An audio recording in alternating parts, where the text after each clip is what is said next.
The people-eatinator! How do you invent a triple piston extender? This doesn't seem like a question you would ask until one doesn't fit where you need it. For one to work, power needs 1, 2, 3, 2, 3, 1, 2, 3. How do you power a piston when it's out this far? Well, the secret is that this block will bud power it, and if we update this piston, that will cause it to trigger. Beautifully, a triple piston extender is mostly complete when you add this.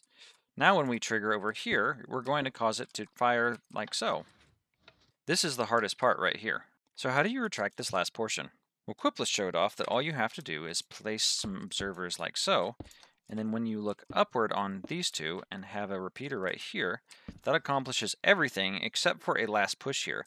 And he puts a massive delay like so. Redstone torch here and here, and then looping around from right here like this, and then with a 4-tick repeater delay.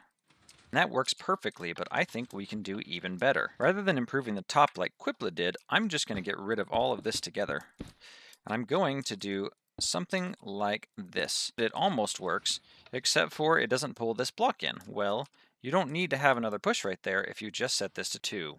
And voila, now you've got yourself a bottomless triple extender. Now let's go as small as possible on top.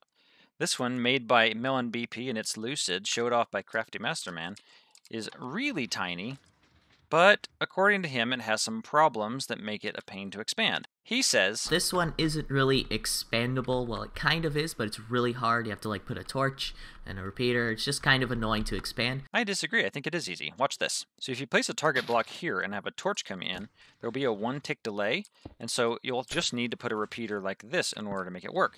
But the catch is, because of that, you also have to have an 11-tick pulse instead of a button. But that's not that hard to do. All you need to do is have it come in like this, and what we'll do is we'll extend this button by having an extra tick delay, like so.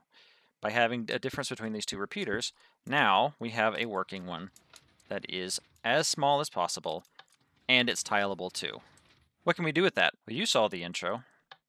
Now we can do this, a long-range piston extender trapdoor. This will push up, and it'll hold it up like this, and this will pull it in. By sending a signal downward to this piston, we can push this redstone block back and forth to have it in the way at the appropriate time, causing a trapdoor that lifts up.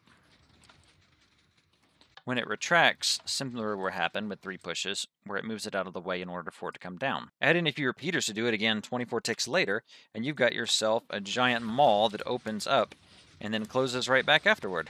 Cover it up with bone meal and nobody will be any the wiser. I added a bunch of repeaters here, and we're literally just doing the same thing we did over there. See, look, tileable, just like I promised you. The earth, she hungers. She must be fed.